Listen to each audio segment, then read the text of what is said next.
नमस्कार दोस्तों, स्वागत है आप सभी का हमारे YouTube चैनल में। जैसा कि आप सभी को पता है कि उत्तराखंड में प्राथमिक शिक्षक भर्ती जो है गतिमान है और इस गतिमान भर्ती प्रक्रिया की काउंसलिंग का चरण संपूर्ण हो चुका है। उसके बाद आज की खबर देखेंगे कि आज की न्यूज़ पे थी कि कम मेरिट वाले अभ्यर्थियों के चयन से कानूनी दांवपेच में उलझेगी भर्ती। तो ये अखबार की कटिंग थी। अब पता नहीं किस बेसिस पे छापा गया है। इसके पॉजिटिव और नेगेटिव एस्पेक्ट जो हैं वो दोनों पर चर्चा करेंगे।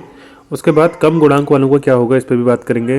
आगे की प्रोसेस किस तरीके से रहने वाली है और साथ ही साथ कानूनी दांवपेच के जो फंसने की बात करी रही है उस पर समीक्षा करेंगे और नियुक्ति कब होगी इस पर भी चर्चा करेंगे। अगर आपने हमारे ये चैनल को सब्सक्राइब नहीं किया है, वीडियो को लाइक नहीं करी तो चैनल को सब्सक्राइब, वीडियो को लाइक करना ना भूलें। तो चलिए शुरू करते हैं आज की वीडियो। देखिए, ये है आज की जो खबर। प्राथमिक शिक्षक के 1670 पदों पर भर्ती के लिए हुई काउंसलिंग। शिक्षा विभाग, कम मेरिट वाले अभ्यर्थियों के चयन से कानूनी दांवपेच में उलझेगी भर्ती। अमर उजाला ब्यूरो, देहरादून। शिक्षा विभाग में प्राथमिक शिक्षक के 1670 पदों के लिए हुई काउंसलिंग में कम मेरिट वाले अभ्यर्थियों के चयन से भर्ती कानूनी दांवपेच में उलझेगी। शिक्षा विभाग ने नए प्रयोग के तौर पर 12 जनवरी को एक साथ सभी जिलों में काउंसलिंग कराई, जिससे कुछ जिलों में इस दौरान हंगामे की स्थिति बनी। शिक्षा विभाग में प्राथमिक शिक्षक के पदों के लिए होने वाली भर्ती में अब तक अलग अलग तिथियों को शिक्षकों की काउंसलिंग होती रही थी है। इससे विभाग के सामने यह दिक्कत आ रही थी कि एक अभ्यर्थी का 2 से 3 जिलों में मेरिट में नाम आने से अभ्यर्थी एक जिले की नियुक्ति को छोड़कर दूसरे जिले में नियुक्ति ले रहे थे, जिससे शिक्षक भर्ती के कुछ पद भी नहीं भर पा रहे थे। यही वजह है कि इस बार विभाग ने नए प्रयोग के तौर पर सभी जिलों में एक ही दिन शिक्षक भर्ती के लिए काउंसलिंग करा दी। इससे यह हुआ कि जिस जिले में शिक्षकों के जितने पद थे उससे कई गुना अभ्यर्थी काउंसलिंग के लिए पहुंच गए, जिससे जिलों में हंगामे की स्थिति बनी। वहीं इस मामले में कम मेरिट वाले पहुंचे तो अच्छी मेरिट वालों को कहीं नहीं पहुंचे। ठीक है, तो कहीं पर ऐसी जगह देखने को मिला। इसके अलावा कुछ ऐसे अभ्यर्थी भी हैं जो डीओ कार्यालय पहुंचे लेकिन उनकी काउंसलिंग नहीं हुई। हालांकि विभाग का कहना है कि काउंसलिंग के लिए मेरिट विभाग की वेबसाइट पर दी गई थी। अभ्यर्थियों को मेरिट देखकर काउंसलिंग के लिए आना चाहिए था, जबकि अभ्यर्थियों का कहना है कि मेरिट के बजाय एक साथ सभी अभ्यर्थियों की काउंसलिंग के लिए बुला लिया गया था। विभाग को सिर्फ मेरिट के लिए आने वाले अभ्यर्थियों को काउंसलिंग के लिए बुलाना चाहिए था। अब देखिए, दोनों पक्षों ने अपनी बातें रखी हैं। इस बात पर कितना जोर है इस पर भी बात करेंगे, लेकिन उससे पहले देख लेते हैं कि अपर निदेशक प्रारंभिक शिक्षा परमेंद्र सकलानी सर का क्या कहना है। यह सही है कि कुछ जिलों में कम मेरिट वाले अभ्यर्थियों की काउंसलिंग के लिए पहुंचे और वहां अधिक वाले नहीं पहुंच पाए, लेकिन अभ्यर्थियों को विभाग की वेबसाइट से देखनी चाहिए थी। विभाग ने इसमें मेरिट लिस्ट दी गई थी। प्राथमिक शिक्षक के 1670 पदों के लिए काउंसलिंग हो चुकी है। जो छूट गए हैं जिलों में उनके बारे में सूचना मांगी जा रही है। तो जैसा कि आपने ये पक्ष देखे, दोनों पक्षों ने अपनी बात रखी। तो अगर बीच के तौर पर मैं एक चीज़ कहना चाहता हूँ आप लोगों के सामने।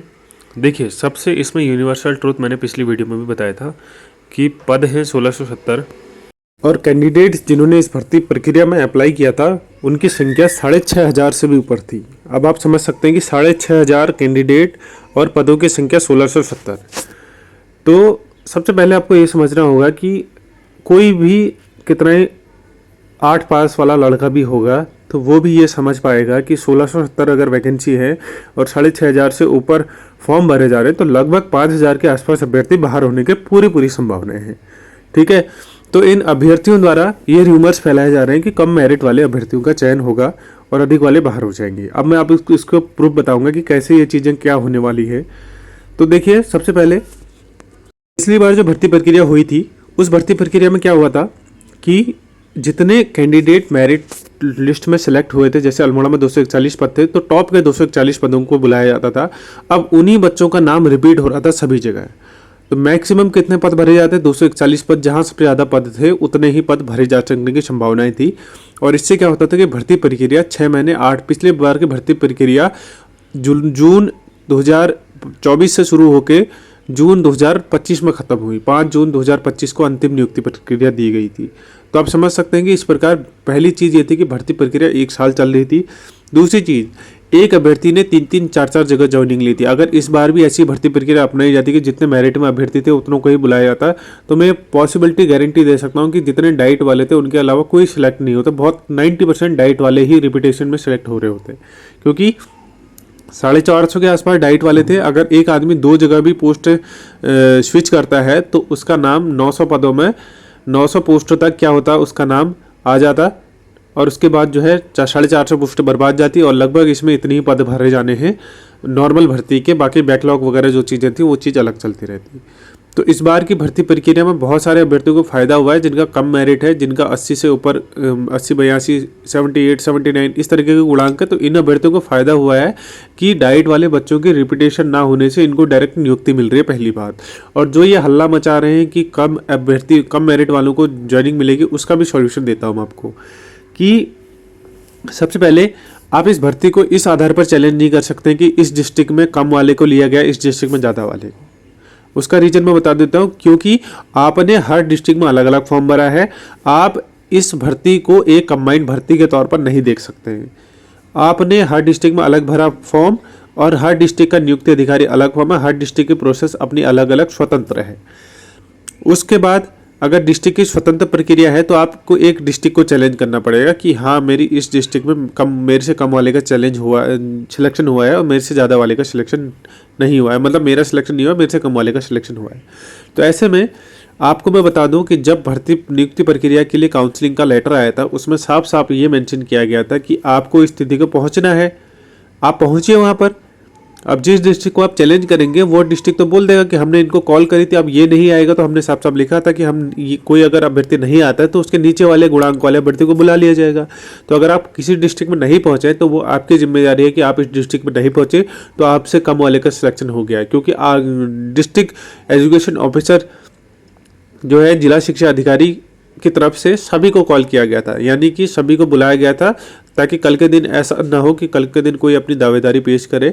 और वहाँ पर साफ साफ मेंशन किया गया था कि जो अगर नहीं आता है तो उसके जो सीट है वो आगे कैरी फॉरवर्ड कर दी जाएगी। अब ये भी नहीं है कि आपने कहीं और डिस्ट्रिक्ट में प्रतिभाग नहीं किया, आपने तो प्रतिभाग भी किया है किसी और डिस्ट्रिक्ट में, तो आप तो जॉब के लिए उधर अप्रोच करी ही थी आपने। अगर आपको नहीं मिली वो आपकी किस्मत की बात है। अगर जिस डिस्ट्रिक्ट में आपकी संभावनाएं थी वहाँ पर आप नहीं गए तो इतना तो इंडेक्स आपने कैलकुलेट करके चलना चाहिए था कि मेरा कहाँ नाम आ रहा है, कहाँ नाम नहीं आ रहा है। अगर इस तरीके से ये चीज़ कोर्ट में चैलेंज होता है तो फिर वो सेलेक्टेड कैंडिडेट भी कोर्ट में चैलेंज करेंगे कि जिन्हें हमें नैनीताल मिल सकता था, तो हम संभावना के तौर पर हम अल्मोड़ा गए हैं। तो ऐसी स्थिति में अगर एक मामला कोर्ट में जाता है कि कम अभ्यर्थी वालों का चयन हुआ है और ज़्यादा वालों का नहीं हुआ है, तो इसकी भी प्रबल संभावनाएं बनेगी कि वो अभ्यर्थी, चयनित अभ्यर्थी जो डिस्ट्रिक्ट प्रेफरेंस छोड़कर संभावना वाले की जहां हमारा इंश्योर सिलेक्शन हो जाए, वो उसके लिए भी कोर्ट में जाएंगे। या फिर इसी चीज़ में इस चीज़ को भी मेंशन किया जाएगा कि हाँ, मेरी संभावनाएं नैनीताल में थी परंतु मैं अल्मोड़ा गया सेफ्टी के पर्पज़ से, अब मुझे नैनीताल में मेरा नाम आ रहा था, नैनीताल में ही मिलना चाहिए। तो इस तरीके से की भर्ती उलझेगी, परंतु इसका कोई औचित्य नहीं है। जब डीओ ने लिखा है साफ साफ कि आपको बुलाया गया है तो आप नहीं पहुंच रहे तो आपकी जिम्मेदारी है, और आप नहीं पहुंचे तो आपके बजाय वो सीट गुणांक वाले को वैसे ही कैरी फॉरवर्ड हो जानी है। तो इस कानूनी दावपेच का कोई औचित्य नहीं है। डिस्ट्रिक्ट एजुकेशन ऑफिसर फ्री है अपनी तरफ से भर्ती प्रक्रिया को करने में। आप इसको कंबाइंड भर्ती के तौर पर नहीं देख सकते कि इस डिस्ट्रिक्ट में कम वाले का हो गया, इस डिस्ट्रिक्ट में ज़्यादा वाले का नहीं हुआ। अगर बात करूँ पिछली भर्ती प्रक्रिया की, वहाँ पर भी हर 13 के 13 डिस्ट्रिक्टों में अलग अलग मेरिट लगी है। कहीं पर 86 वाले का सिलेक्शन नहीं हुआ और कहीं पर 72 वाले का भी सिलेक्शन हो रखा है। वो डिपेंड करता है कि किस डिस्ट्रिक्ट में कितने पद हैं। पदों के सापेक्ष भर्ती प्रक्रिया हुई है और पदों के सापेक्ष ही आगे की चयन प्रक्रिया चलेगी। आप ये नहीं बोल सकते कि नैनीताल की कट ऑफ 86 गई और बागेश्वर की 72 गई। मैं 84 वाला नैनीताल गया तो मेरा सिलेक्शन नहीं हुआ, वहाँ 72 वाले का हो गया, तो आपको बागेश्वर जाना चाहिए था। बागेश्वर ने भी आपको कॉल करा था, नैनीताल ने भी कॉल करा था, आप नैनीताल गए, जानबूझकर आपने रिस्क लिया, तो आपकी गलती है। तो समझ रहे हैं मेरी बात को? इस तरीके से कानूनी पेज फंसने की मुझे नहीं लगता कि कोई संभावना है। अगर ये संभावना फंसती है तो सिलेक्टेड कैंडिडेट भी बाहर होंगे जिनका कम गुणांक है, तो ये रिपीटेशन वाली चीज़ें आएंगी। जो बच्चा नैनीताल में सेलेक्ट हुआ है वो भी बोलेगा कि मुझे मेरे प्रायोरिटी वाले डिस्ट्रिक्ट में दो, क्योंकि मैं भी उस बाकी अन्य जिलों के लिए हकदार हूँ। तो ये मुझे लगता है कि मेरे एस्पेक्ट से ये चीज़ें होंगी। और आगे की भर्ती प्रक्रिया की बात करें तो आगे आपकी काउंसलिंग प्रक्रिया हो चुकी है। अब आपकी मेरिट सूची आपको 1-2 दिन में देखने को मिल जाएगी। होपफुली कल तक आपको देखने को मिल जाए, या फिर कल नहीं तो 1-2 दिन के बाद मंडे ट्यूसडे तक देखने को मिल जाएगी। कानूनी पेज का कोई सवाल नहीं होता। नियुक्ति की डेट के बारे में बात करूँ तो लगभग बसंत पंचमी 22-23 तारीख को, जब भी बसंत पंचमी है या उस दिन, या फिर आपकी 26 जनवरी को आपकी नियुक्ति पत्र वितरण समारोह जो है कुमाऊं गढ़वाल के हिसाब से आयोजित किया जा सकता है। तो ये थी आज की अपडेट। अगर आपको अपडेट पसंद आए तो वीडियो को लाइक जरूर करें, चैनल को सब्सक्राइब करें अगर आपको ऐसी इन्फॉर्मेटिव वीडियो चाहिए।